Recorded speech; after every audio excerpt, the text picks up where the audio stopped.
Hello friend, দাদার গাইডে তোমাদের প্রত্যেককেই স্বাগত।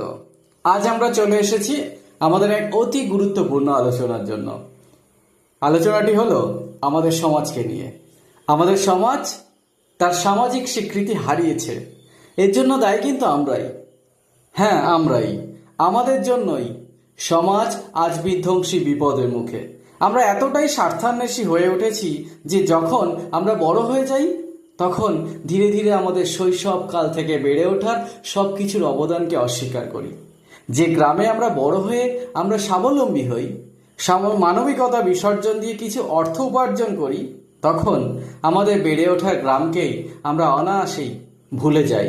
অমানানসই বলে সন্তানদের পড়াশোনার অজুহাত দেখিয়ে গ্রাম ছাড়ি। শুধু গ্রাম, জন্মদাতা মাতা পিতাকেও ছাড়তে পিছুপা হই না। কত সহজেই তাদের অবদানের কথা ভুলে যাই সব বন্ধু, সাথী, আত্মীয়, পরিজন, প্রায় সকলকেই। অজ্ঞানতা যেন গ্রাস করে তখন আমাদেরকে। একবার ভাবুন তো পুরনো সেই দিনের কথা, কবির সেই কালজয়ী গানকে নিয়ে, সেই গ্রাম্য ভালোবাসা, একতা, আনন্দ, উৎসব, একত্রিতে থাকা, বাস করা, খাওয়া দাওয়া, আনন্দ, পুজো পার্বণ, আরও কত কি। সব এখন অতীত। এখন শুধু সন্তানদের জীবন জীবিকা নিয়ে চিন্তা আর কলুর বলদের মতো ঘাড় নিচু করে চলা। আপনি যদি এই গ্রামে মানুষের মতো মানুষ হতে পারেন, তাহলে সন্তানরা কেন পারবে না?